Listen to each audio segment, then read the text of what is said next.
Hi everyone, my name is Susan David, author of Emotional Agility. I am excited to be coming from a very snowy Boston, and we are conducting a live Ask Me Anything. So if you've got any questions about emotions, emotional agility, parenting, psychology, or anything along those lines, please feel free to type in your questions in the comments. If you're starting to join now, please let me know where you're joining from. It's always wonderful to hear where people are connecting in from. And as I move through, I'm going to ask some questions. Feel free to contribute or to put in your insights because they're often helpful to other listeners. So I'm so excited to firstly just start talking about a question that so many readers and people on my news list ask me about. I recently put out 2 newsletters about mindfulness and mindlessness. And of course, these ideas are very much, in a sense, buzzwords right now. A lot of people feel cynical about the idea of mindfulness because it seems to be promoted as a silver bullet for everything. So I thought I might start this Facebook Live just talking a little bit about the way I see mindfulness and its opposite, mindlessness. I'm not one of those people who believes that you need to be mindful in everything you do. You know, put out the trash mindfully, brush your teeth mindfully, do everything mindfully, unless of course it works for you, which is great. And I'll explain why I don't really hold to this idea of mindfulness as a silver bullet a little bit later on. But in the meantime, one way to just think of mindfulness and mindlessness is by thinking about the times in your life where you are mindless. Now, there are typically 3 ways that we can be mindless. We can be mindless around our habits. So we, for example, wake up in the morning, and this is something that I'm working on. We wake up in the morning and we automatically reach for our phone. Or we come home from work and we automatically go to the refrigerator or to the television set. So these are mindless habits. They are autopilot ways of being in the world that many times don't reflect our intentions or our values. For example, with me picking up my phone, what that does is it takes me away from very precious time with my children. So that's why that particular mindless habit doesn't work. If you're joining right now, please let us know where you're joining from. It's so great, Laura, to see you. Crystal, welcome. And I'm just starting to introduce this Ask Me Anything with talking about mindlessness and mindfulness. So we can be mindless about our habits. We can also be mindless about our reactions to other people or to circumstances. So an example of being mindless in our circumstances is when you automatically ready yourself with a no when your child comes to ask if they can do something, or where you are so used to having a particular response to a colleague at work or to a loved one about a particular issue that you automatically crawl into that space. You crawl into that story, you crawl into that emotion or defensiveness before the conversation has even taken place. So those are examples of being mindless in the context of the world around us. And then lastly, and is particularly relevant, and Una, thanks for joining, Cindy, thanks for joining. So another example of mindlessness relates really to our thoughts and our emotions. And this is where we might say to ourselves, I am scared, I am anxious, I am fearful. And we are automatically responding to situations and circumstances from the autopilot response of being fearful, being scared, and being shut down.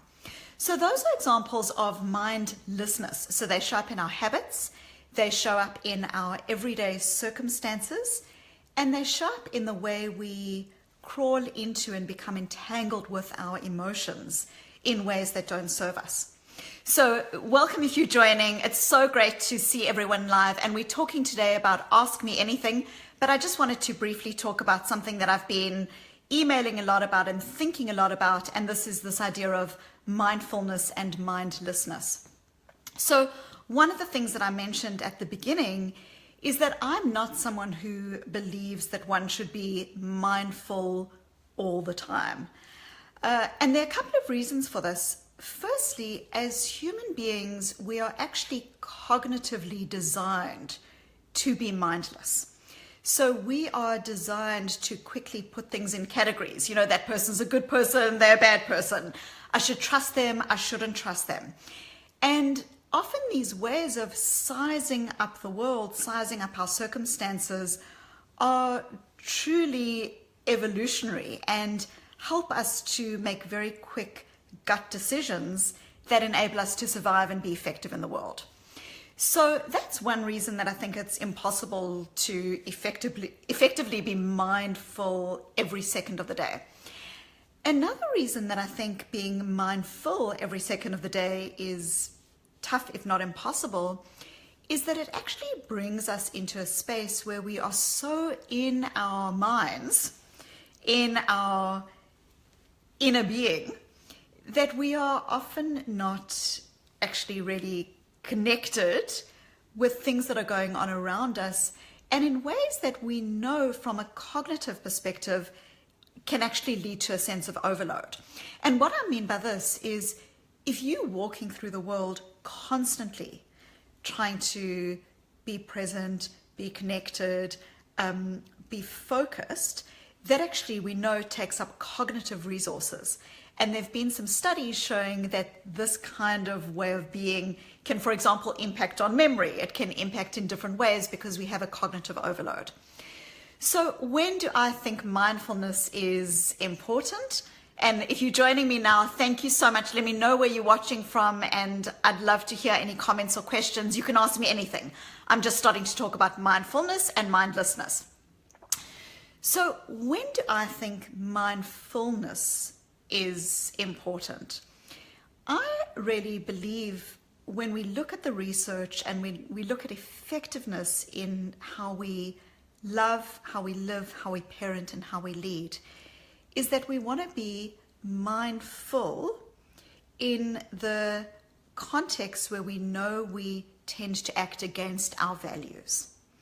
So where we know that our automatically climbing into our fear is stopping us from growing, where we know that our automatically responding to our child no when they ask us something or when they want to explore might be stopping their growth, or where we know that our automatically climbing into or responding on autopilot to our colleague that we're irritated with or to a loved one actually stops us from contributing or being the best person that we can be in that particular relationship. So really, I think mindfulness, this idea of simply being present, noticing your thoughts, your emotions without judgment, just as thoughts and emotions. I'm having the thought that I'm going to shut down. I'm having the emotion of fear. Just noticing your thoughts and emotions for what they are, being present with those, and being compassionate with them is a key way to start moving us off the hook and into the situation in a way that is much more values aligned. So Brandon, welcome. Samantha's joining us from Brooklyn, New York. So thank you so much for joining, and I'm doing an Ask Me Anything. So please, can you feel free to post any questions that you've got. So we've got a couple of questions that are coming through, and if I turn around, it's just because I'm looking at my computer next to me with questions coming through. So one question that is really critical is the question effectively about values. So Frank asked a really useful question, which is, how did I realize what my top values were? And someone else emailed me a little while back and asked a question about, how do you know if your values are your values? Do values change over time? And so I might start with that because that is a really important way that we can start connecting with this core idea of values. values do change. One of the misconceptions of values is that your value is your value and it's going to be your value for the rest of your life. This lands up being a situation where we overly strongly ascribe to a value and we don't let our value evolve with us and our aging and our circumstances and the reality of our situation. When we overly strongly hold to a particular value in a way that feels tight and restrictive and constrictive, that's a sign that you actually are being hooked by your value, that you're climbing so much into that value that it's not actually allowing you to freely and openly be in the world. And of course, absolutely, we do develop values as children that sometimes as we get older, we realize that the value actually isn't ours, that the value might have been a value that a parent had or a value that we became compliant with over time because that was how we got by in our family, but that it's not necessarily something that we believe or that we hold to. So great questions, and people are saying that really applies to their work, and it really is such a kind of relevant idea, is a lot of what I talk about in emotional agility, and it'll come up back to front over here, but a lot of what I talk about is this idea of holding lightly. And really what I mean by holding lightly is recognizing that in the ebb and flow of life and in dealing with the fragility and the beauty of life, that what that sometimes means is that we need to be light with ourselves as well. We can recognize and believe in and really feel strongly about particular values, but even those values are things that we need to hold lightly to, so that we don't get into situations where being so hooked by a particular value actually stops us from living the life that we need and want to live. So that's a really kind of critical question. And I loved that question coming through. Someone sent it through by email. If you're joining now, Serena's asking some questions as well. Please feel free to let me know where you're joining from. I'm going to answer as many questions as I can. And what we always do with these live casts is if I don't get to your question, then I'll either answer it by email in some of my newsletters or I'll answer it in the next live cast. So please feel free to ask it. So to get to Frank's question, how did I realize what my values were? And I think it's a really important question. If I'm talking about values, well, how did I kind of move to a space of recognizing what was important to me? So a value that I have always held strongly to, but again, something that I need to work with being flexible and agile around, is a value of autonomy. And I think that I recognize that value in myself, both from growing up, but also in really connecting with situations in which I felt my autonomy was being constricted. For example, if I was in a work situation in which I was being completely micromanaged, that didn't feel like a situation in which I could grow. And so over a period of time, I started to recognize that autonomy is a value of mine. And it was really freeing to recognize that. It helped me to label that and to know that, because that then provides a guidepost to future outcomes, to future invitations and opportunities and so on. Another value of mine is presence. And it's in particular presence with my family. And one of the things that I talk about in emotional agility is how so often when we have difficult emotions, we can try to push those emotions aside because they don't feel good. So for me, it was really an insightful time when I realized that guilt that I was feeling, often when I was traveling, that instead of pushing that guilt aside, that it was actually a beacon to something that I cared about, which was being truly present and connected with my children and my family. Now, it doesn't mean that I always get it right, and it doesn't mean that I don't travel, but recognizing that moving into the space of discomfort and being able to label that value then becomes freeing. It becomes a guidepost that helps me to connect and shape my interactions, what I say yes to, what I say no to, and so on. So those are some questions about values, and I see that we've got some great questions coming through.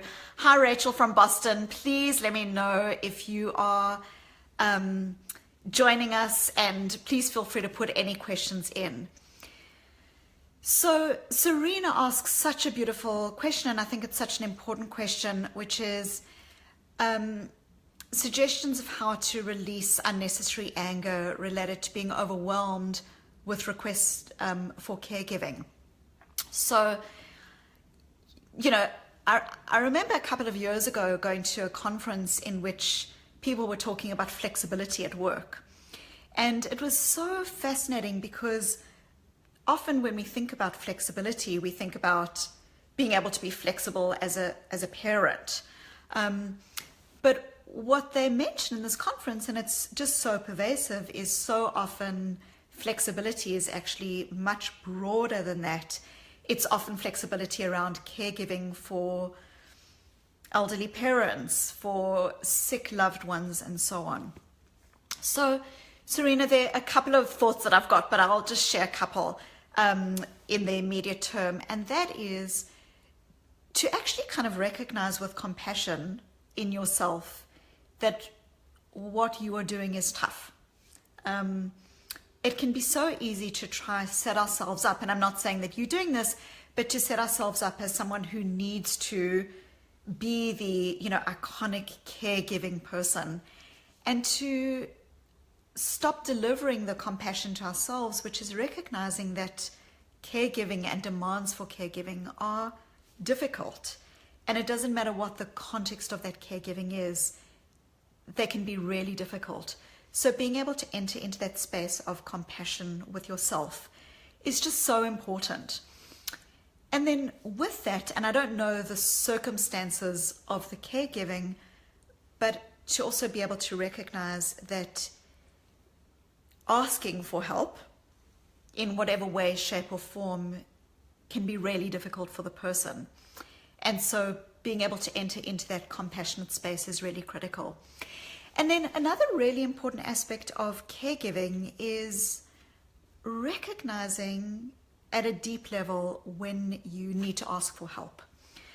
When we think about social support comes in two direct ways. Social support can come in what we call emotional support. So emotional support is you feeling overwhelmed and you've got an ear to listen to, you've got someone to call that can really help talk you through and support you through a difficult situation. That's emotional support, and it's critical. But another aspect of social support that is equally important and sometimes even more important is what we call instrumental support. So instrumental support is the idea that your car breaks down and you have someone to call to come and help you. That's what we call instrumental support. And so I think when we're feeling overwhelmed, when we're feeling overchallenged, sometimes it can be really helpful to think about, is this support that I need, that I'm not asking for, that I'm not putting in place here, or even that currently isn't available to me, but that somehow I need to try to orchestrate? And is that support emotional support, or is that support instrumental support? Because recognizing what that support is, you know, instrumental support, I need a couple of hours so that I can be free and get my nails done or go to the hairdresser in the context of caregiving, is just so important. So I'm happy to talk about this more, and we'll actually post a link to some very interesting research that's just come out actually on helping people in caregiving situations. I think one last thing to recognize in caregiving is that one is the best caregiver when one is looking after oneself as well. So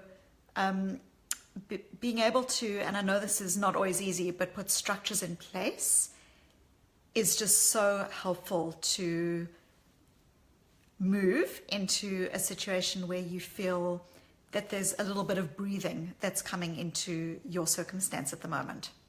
So thank you so much. If you're joining, we've got Krista joining from Oslo, Norway. Welcome. People joining from LA. And I'm just going to reach over here because I've got a question from Laura saying, do you have any recommendations of books on grief? So yeah, I've been thinking about this a lot this past week. I don't know how many of you saw that beautiful article by Amy Krauss Rosenthal in the column Modern Love in the New York Times, which was written by her 11 days before she died. And it's this beautiful, just heartfelt, mindful column, effectively suggesting that people might want to marry her husband when she has died. And she did die this week, and I actually pulled out this, coincidentally, this book of hers that is just so beautiful. She's a children's author, so it's Amy Krauss Rosenthal. This will come back to front on your screen. But I read this book to my kids often. It's called This Plus That, and it's this beautiful book about how different equations make up the world. So, for example, sun and water make up earth. And I just made that up as I was going. But one of the things that she put into this book, and it's just really meaningful in the context of her death this week, is she has this beautiful page, and I'll just read it to you. It says, good days and bad days equals real life. Once upon a time and happily ever after is pretend. And one of the things that I talk about so much in Emotional Agility is this idea that life's beauty is inseparable from its fragility, that we're with the people that we love until we're not with the people that we love. And I've had a lot of people email me in the past couple of weeks just really talking about grief in the context of loved ones and loss. So to the question then, one of the books that I just find helpful to start thinking about is, and it's not actually, I'm just going to bring it up, so I recommend the correct book. So it doesn't really help with processing grief in that very, very emotional way, but I think it's a really good book, is the lovely book by Emily McDowell called There Is No Good Card for This. And it says what to say and do when life is scary and unfair, awful and unfair to people that you love. And it's just a beautiful, heartfelt, beautifully written book by Emily McDowell about how the difficult experiences that we have in life are so often incongruent with the Hallmark card that tells us to be happy all the time and okay all the time. And so it's called There's No Good Card for This, and it's by Kelsey Crow and Emily McDowell, is one book that I'd recommend. And please feel free to put other books that you recommend if you've come across a book that you think is really good for thinking about and helping to process loss. Please feel free to put that on. I recently did a podcast with Rob Bell, and in it I spoke about some of my own experiences with loss. And a lot of people found that particular episode of the podcast to be really helpful in the context of dealing with loss as well. So that's something that you might want to check out. One of the other things that I've just been thinking about a lot with loss is many of you will know this whole idea of Kubler-Ross's stages of grief. So the idea that when we lose someone or something, that we go through circumscribed stages. So we go through denial, and then we go through anger, and then we go through something else. I find this a really interesting concept, but one of the things that I found when I investigated this, and certainly from my own experience, is that there is no predictable cycle that one goes through. Certainly when I've lost people in my life, when my father died when I was a lot younger, when I was 16 years old, as well as with other losses, we can often feel that we should be going through this stage or that stage, and this stage is lasting too long and that stage is coming up. But actually, the research shows that there are no predictable stages, that people feel loss and grief in ways that are unpredictable and very often raw, and that have no sense of real progression in a particular way. And even that the idea of closure, moving to a stage where you get closure, can sometimes feel like one doesn't necessarily want to move to that, because closure implies, in a sense, a distance from the individual that you cared about that might not be a reflection of the love that you currently feel for them. So in terms of grief, there are many wonderful books, and I've recommended this one from Emily.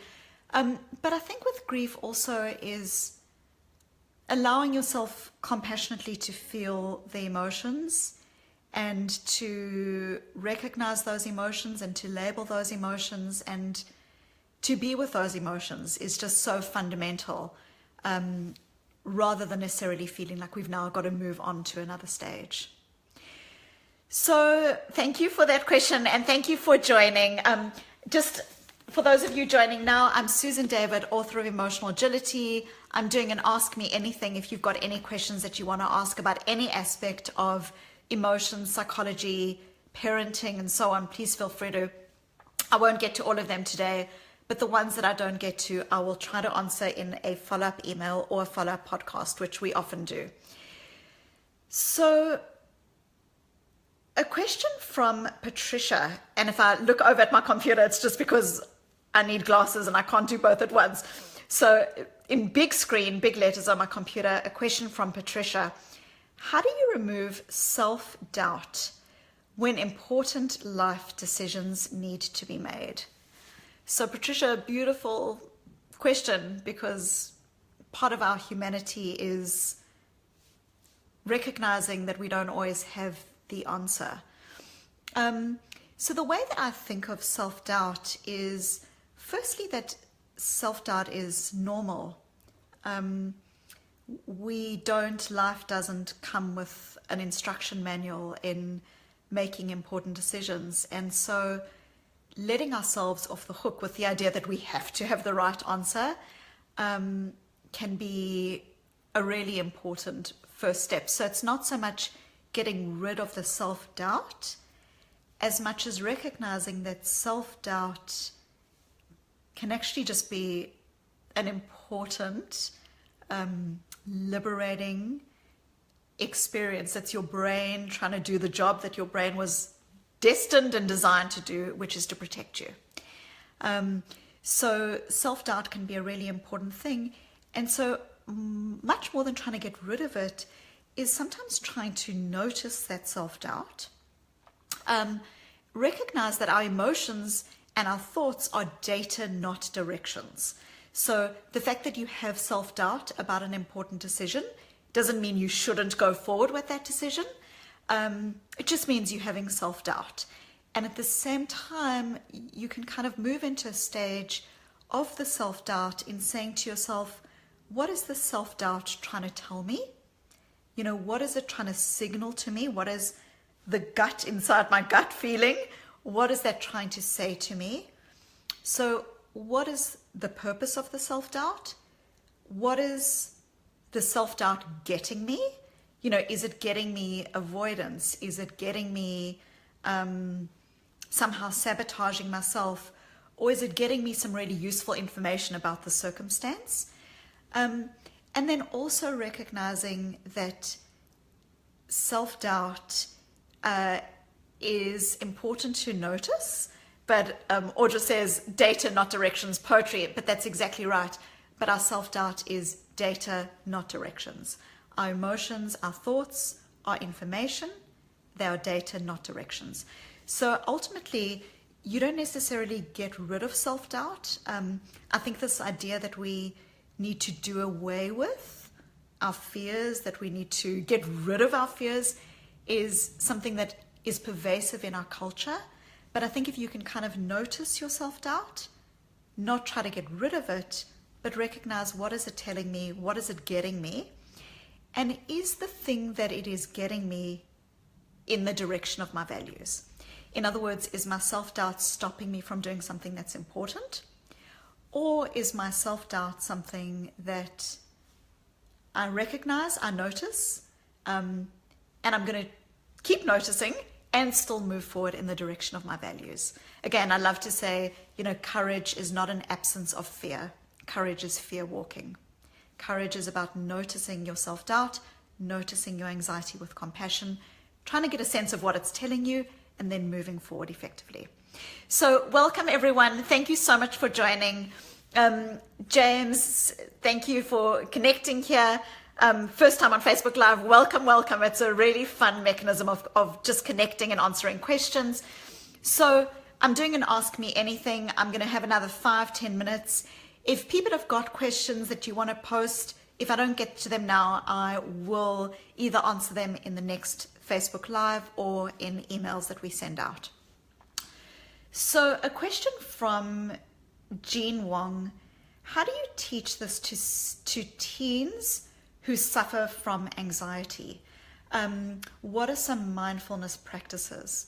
So that's a really, really important question. What about teens in general? And what about emotional agility in the context of teens who are dealing with, for example, anxiety? So one of the things that I talk about in emotional agility is, I've got a whole chapter on teaching your child emotional agility, raising emotionally agile children.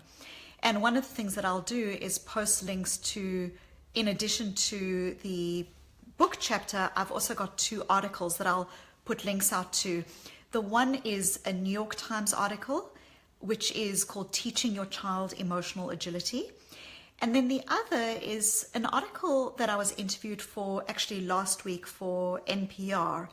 And that is specifically on teens and helping teens deal with tough emotional challenges.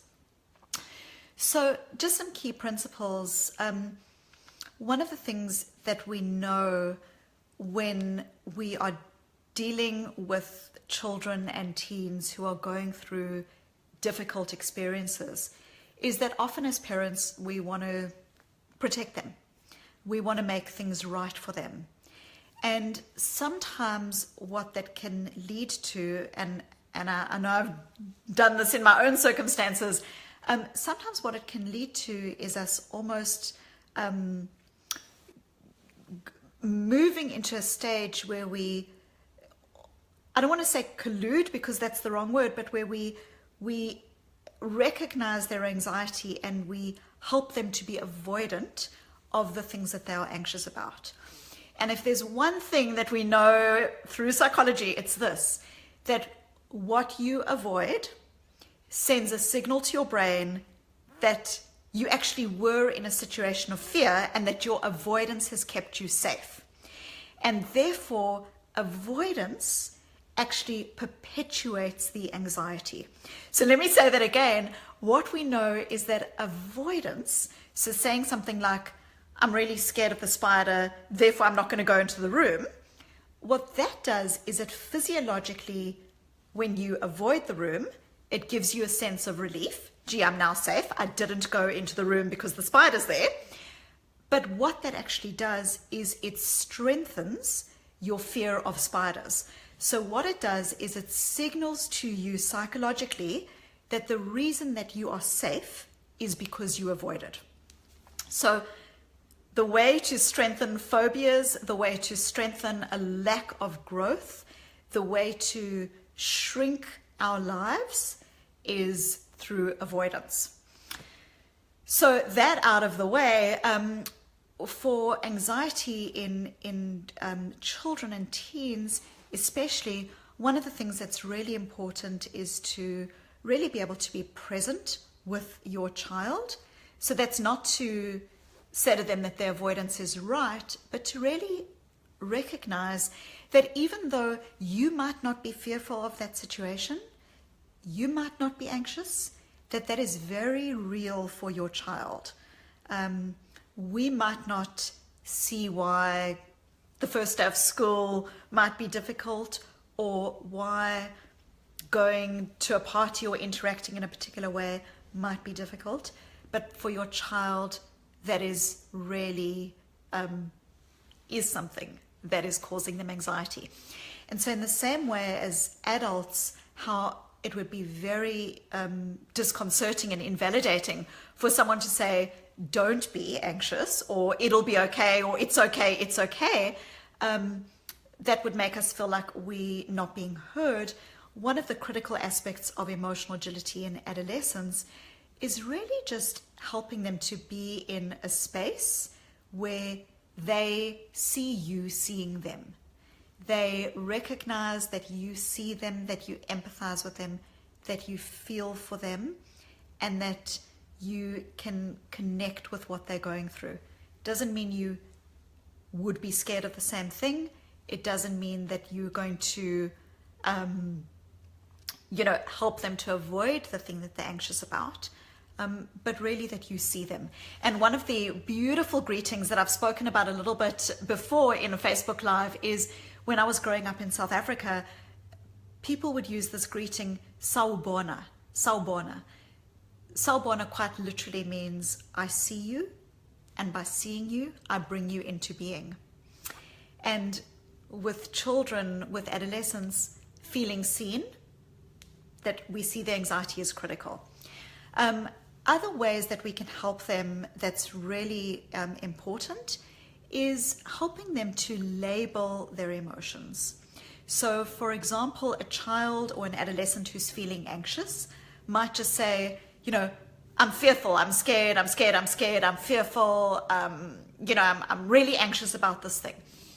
When you say, I am anxious, what you're doing is you're making you, the whole of you, 100% of you, as anxious. And so it can help to, ask your child some other questions, like, is this anxiety, is it feeling that they might be rejected? Like, what is underneath that anxiety? And then also critically, one of the things I talk about in emotional agility is where so often we want to make the situation right is for your child to come up with graded small step ways that they can help navigate the situation. So what is the first next thing that I can do in the direction of my values, even though I feel scared of it? What's the next step after that, even though I feel scared of it? And helping your child to determine why, underlying what their value is, why they want to do this thing even though they're scared about it, and then to take the next best step, even if it's a small step. Courage is fear walking. You just need to put one step in front of the other, is critical. So thank you so much. I'm going to just answer one last little question, and then what I'll do is post a couple of links. If you haven't taken the emotional agility quiz yet, please feel free to. We've now had something like 45,000 people take it, and people are just finding it very useful in starting to bring these concepts to the fore in their lives and in their everyday being. So Kristen says, I second the anger release question, especially when you're sleep deprived and you don't have the mental strength to stop yourself from getting angry. It's mostly from irrational reasoning with kids, which you can't change since they're learning it all. And absolutely, Kristen, that goes back to the question by Serena, which is how do you really help yourself when you're feeling overwhelmed by caregiving? And self-care is very often the first stop. Sometimes that can be difficult, but it's what is the next thing that I can do around self-care? Is this around sleep? Is it around the way that I'm eating? So this idea of self-care and self-compassion are really important. So I think that we are going to need to be ending at this point. I just received an email right now saying, I've just discovered you and your work. Thank you. I took the online quiz And I'm wondering if you think our values can change over time. So that's what we spoke about earlier. So thank you so much. I just want to lastly recommend, because it's so beautiful, this plus that book, if you do have young children in your life. Emotional Agility, if you feel that it's been valuable, please feel free to leave a review on Amazon. We're trying to help as many people to find the book. And the best way to do that is by leaving a review on Amazon. So if you have read it, if it has impacted you, it makes such a huge difference in terms of how Amazon sees a particular book and even puts it out there. So thank you so much. Really enjoyed connecting. And in the next couple of weeks, I will do another Facebook Live, and there's more to come. Appreciate you joining. Thank you.